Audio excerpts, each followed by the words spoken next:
I did this with a student in Pittsburgh, you know, because we were teaching at the University of Pittsburgh. Yes, yes. You know, we became, when we left San Francisco State, when Hayakawa came in and decided that they would not have a black studies and all these militants were on campus. So, you know, I resigned instead of getting fired, and we went to the University of Pitt. And I had a student. My students were always with me until 8 o'clock at night, and I kept saying, I got to go home to my children.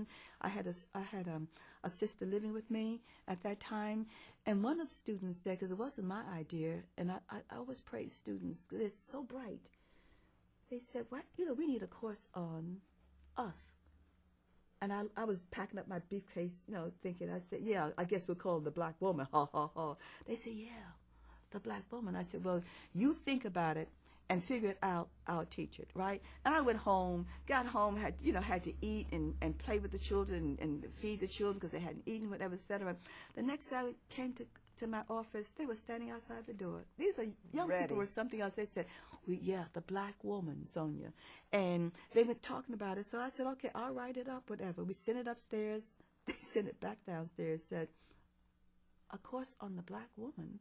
There's never been a course on the woman." Listen to that.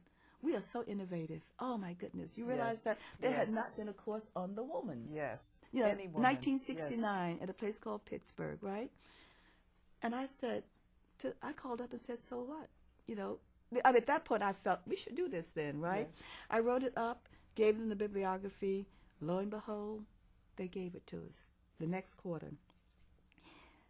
In that quarter, we had 35 men who registered for the class. 35 women, and then we had administrators circling us, you know, to see, with a pad, to see what was going to happen in this class, whatever. And within the second or third week, this young black woman stood up in class. It was going well. The part about Africa I brought in, there was an African professor there, and she came and talked about Africa, you know, what they did, you know, how they lived, whatever, etc. So I didn't have to do that part. It was wonderful. Then we start in terms of slavery, you know, this American experience, etc., slavery, whatever, you know, boom, all the way. I had that syllabus planned out. And as a new teacher, too, and a new course, I was going by the syllabus. I was not veering off it at all. Young sister got up and said, "I hate all black men." The class froze. The men said, "I knew it, I knew it, I knew it," you know, whatever. The administrators went, they were writing down, whatever, head down. And I'm standing there. I said, "There's nothing in my syllabus that says I hate all black men," right? So I did what was human. Because, you know, as I said recently to a bunch of young people, that what we must do in the 21st century is answer the question, what does it mean to be human? We attempted to do it in the 20th century, but we had so many wars and 100, what did the nation say? I think it's 100, and I'll check this, the 117 million war dead in a century.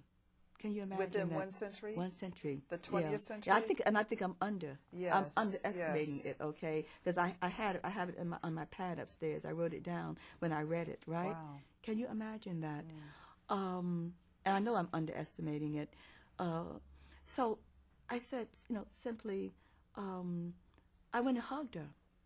I mean, I hugged her and let her cry, you know. And then I said, "Would you tell me why you made that statement?" And incest. It was incest. There was no place in my syllabus I had not put in incest at all.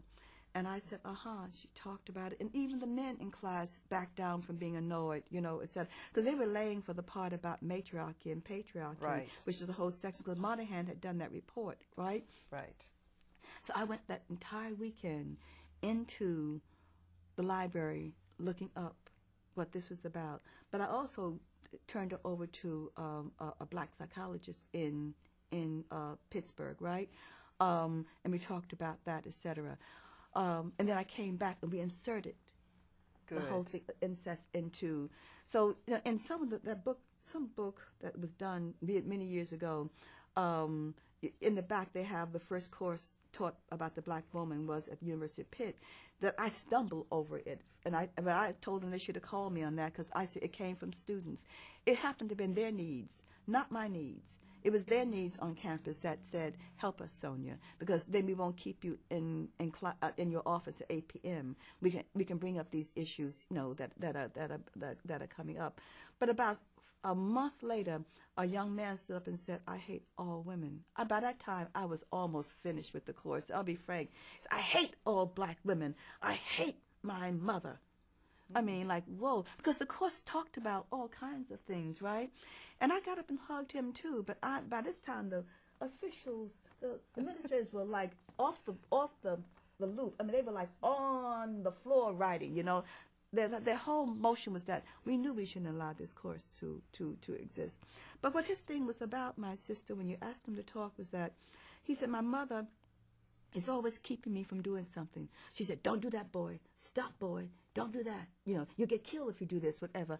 I said, "Why do you think she would use language like that?" And of course the class is laying, and I said, "Can they participate?" And they said, "Well, they're trying to protect you. They're trying to keep you from getting killed, trying to keep you from dying, whatever."